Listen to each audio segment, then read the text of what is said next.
Alright, so yesterday I put about 400 rounds through my Chambers Custom Night Fighter, and just for you guys, I held back my OCD and waited until this morning to clean the gun so I could do it for you guys on video. So, I'm going to talk about cleaning and maintaining this pistol a little bit about the checks that I do, and then just about maintaining mags also. So, why is there a classic single stack gun here? Because if you can maintain that gun, you should have no problem 2011. So let's get right into it. Alright, I will just literally wipe the muzzle of the gun, wipe some other crap on the gun, just get like the bigger carbon stuff off the pistol. Not a big deal, right? Not very exciting.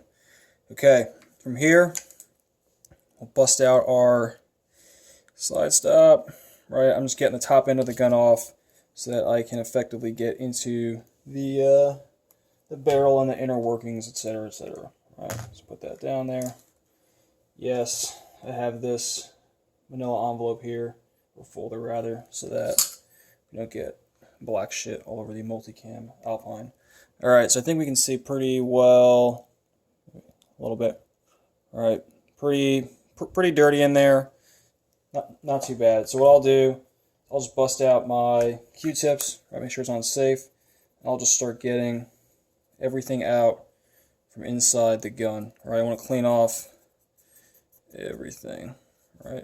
We can see, right? I like using the Q-tip for this because, yep, I have a little bit of, OCD. Someone call attention to detail, and I can actually see, right, what I'm pulling out of the gun.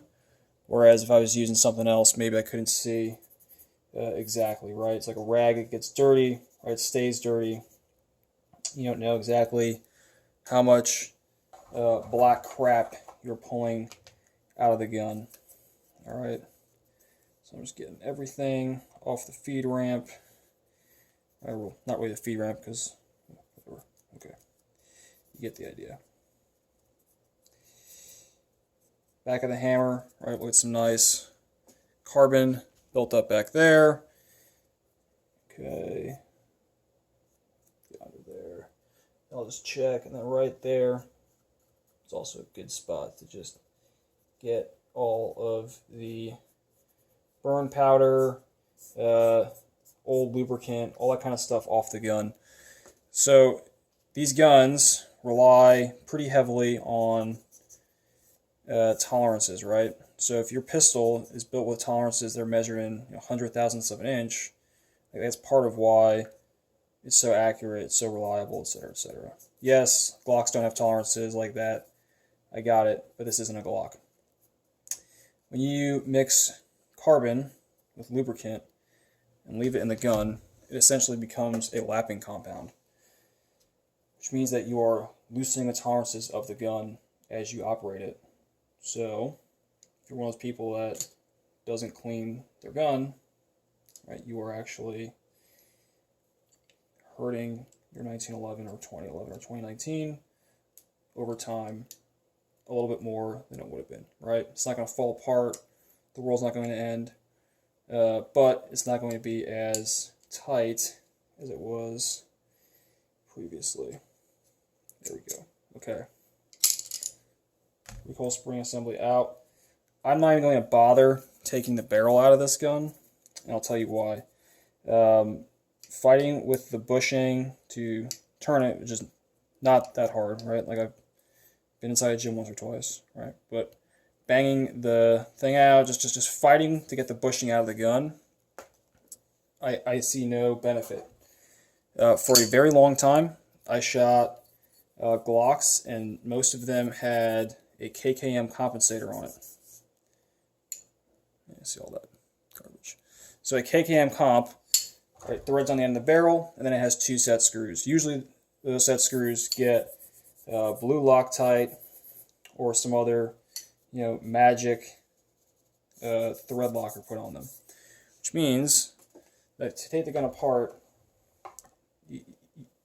it's just a pain in the ass to take the comp off, right? No one takes their KKM comp off their Glock every time that they clean it. So what they end up doing is what I'm doing right now, and they just leave the barrel on the gun, right, and they let it just hang out there, no big deal, as they wipe out the inside of the slide, wipe out the locking lugs, wipe out the breech face, and that's it. The barrel's free to just hang out in there, right? No harm, no foul. I mean, I'm probably saving a little bit too by not constantly turning the bushing, right? Just a little bit, right? Measuring this in hundred thousandths of an inch. Okay.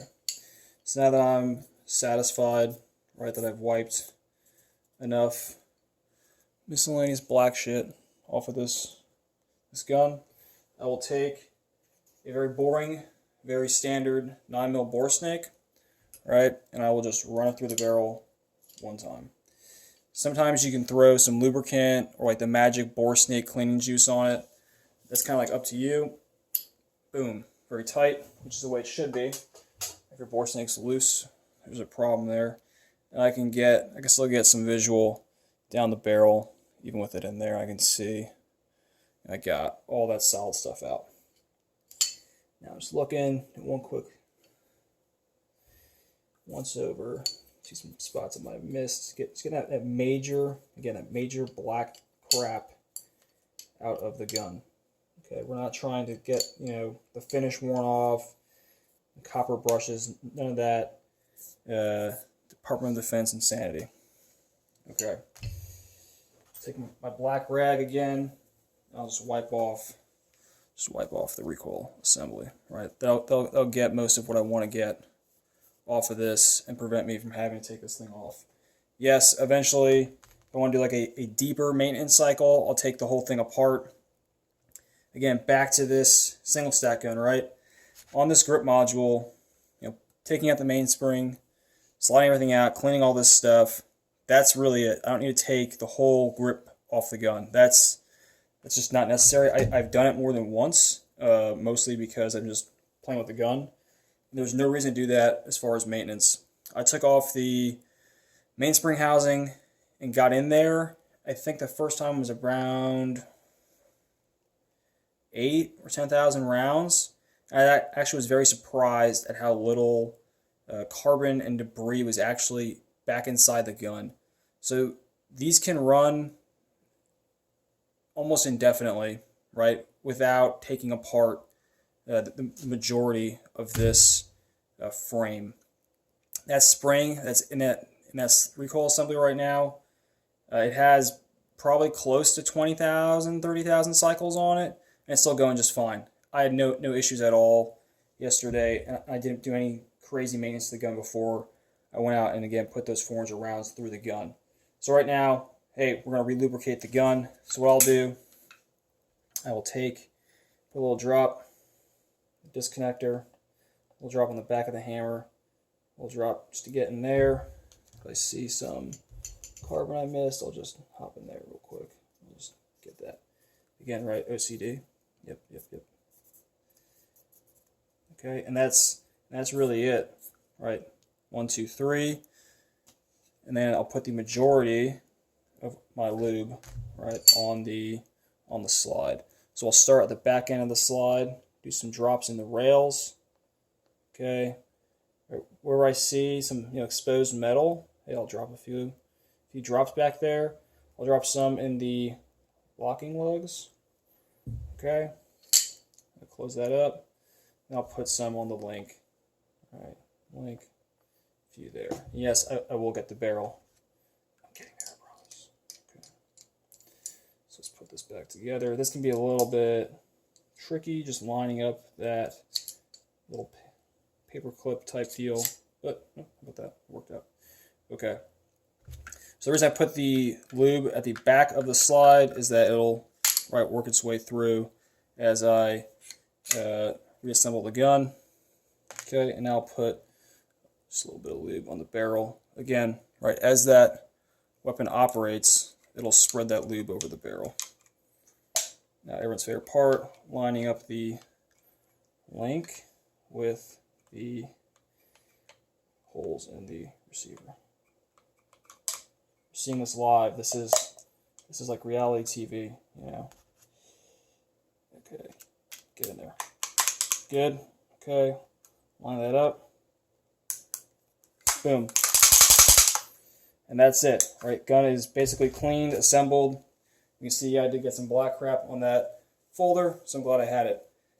I used ALG Go Juice. I've been using that for a long time. It's good for me.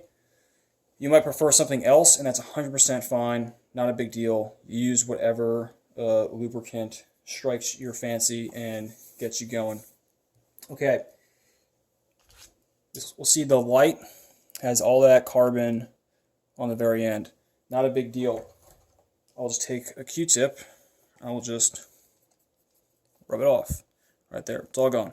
Now, why can I do that? It's because of the next phase here we're going to talk about, which is like prepping the gun, right? Prep for combat, if you will. So I'll just take a little bit of lube, a little dollop. I'll put that on the end of the light. I'll just rub that around, right? The excess will come off on its own. So what that kind of does is coat the lens a little bit, so when there is carbon buildup on it, it'll just wipe off later. That's a very simple trick that, for some reason, evades a lot of people. Okay, as far as the optic, yeah, this does probably need a little bit of TLC, so I'll just get in there, and I'll just get the black crap. There's only a little bit, actually, off the optic, just off the face of it. Trigicon glass is pretty good, so I don't really worry about scratching it with a Q-tip. Okay. The next thing we're going to do, as far as this optic, because this is actually a newer RMR, right? I put the first 400 rounds on it yesterday, and I think I neglected to do this, so I'm going to do it right now for you guys. I will apply some cat crap to the lenses of the RMR. So you just lay it all nice and thick. Okay. You can see it's all nice and chunky there on the end. I'll put some more chunky on the other. I'll let it sit for like a few seconds or whatever because I'm impatient. What the cat crap does, exactly what it says, it's an anti-fog.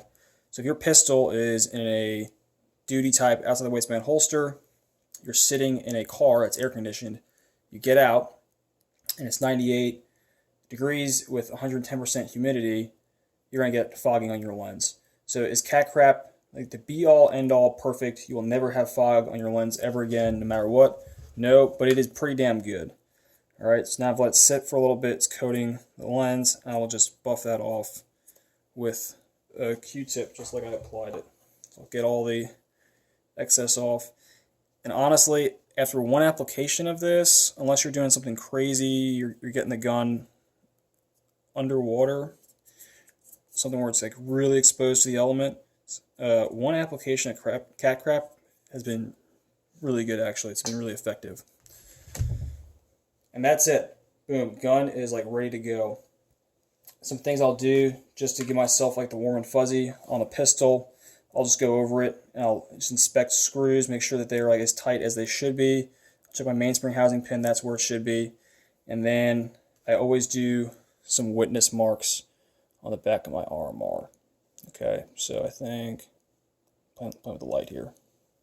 You see we got a little red paint pen witness mark on my elevation adjustment, on my screws, and on my windage adjustment. So if anything crazy happens, I can look down at the gun before I go out, and I can inspect and go like, yep, gun is zeroed. Right? It's zeroed for the ammo that I'm carrying with it.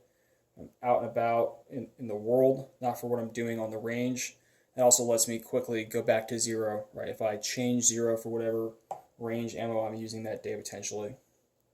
Magazines are interesting. I think the reliability of this pistol, kind of second and third order effect, is the reliability of the magazines. So I'm seeing all kinds of threads and comments about these 140, 20 round black Teflon, Tenefer, Xylan, whatever magic coating STI mags not working. Like, hey, the mags don't work when they're topped off. I have nosedive. My 147 grain whatevers don't work. So I'm like, hey, I have had no problems with 6 of these mags. Like, you can kind of see, right, the mag's it's being used, no issues with any ammunition. So then yesterday, I'm like, hey, you know what, maybe it's just me. I like to not top off my mags when I'm practicing so I can get some reloads in. I will shoot the whole day and I'll top off all the mags. I'll top them off 2 days before so that they have optimum time to get not good. I had no issues with these mags yesterday. So I don't think the mags are 100% trash. I don't think they're 100% perfect either. But I think that something's going on with the way guns that are not this one are being put together. And that's having the reliability issues, not necessarily the magazines. So I take these apart. What we're doing is just popping that tab in, pull out the base plate, and there's your mag disassembled, right? So if you want to clean this, you can totally do that, right? I'll just grab some rag, like, yeah, and I'll run it through maybe, right? Really, these magazines are not a high maintenance item. They're pretty damn easy to take apart. So I guess the temptation's there to like clean them every time. But I really don't feel like I need to clean these. Like they just work. MBX mags, the base plate is not as simple to get off as a STI mag, but it's not the end of the world. So I'll just take my little flathead. I'll just push the pin out, and that exposes the base plate. That slides off. Then the guts come out just the same as the STI mag. So pretty easy. Okay. Done. Mags back together. All right, so I covered cleaning the pistol, a little bit about how I lubricate it, what lube I use, a little bit of magazine maintenance, and then we talked about pre-combat checks, or checking your equipment before you go out. Just a hair, a tiny bit. Any questions, comments, concerns, whatever, let me know. Drop something in the comments, and I hope to maybe make another video for you guys if the demand's there. Thanks.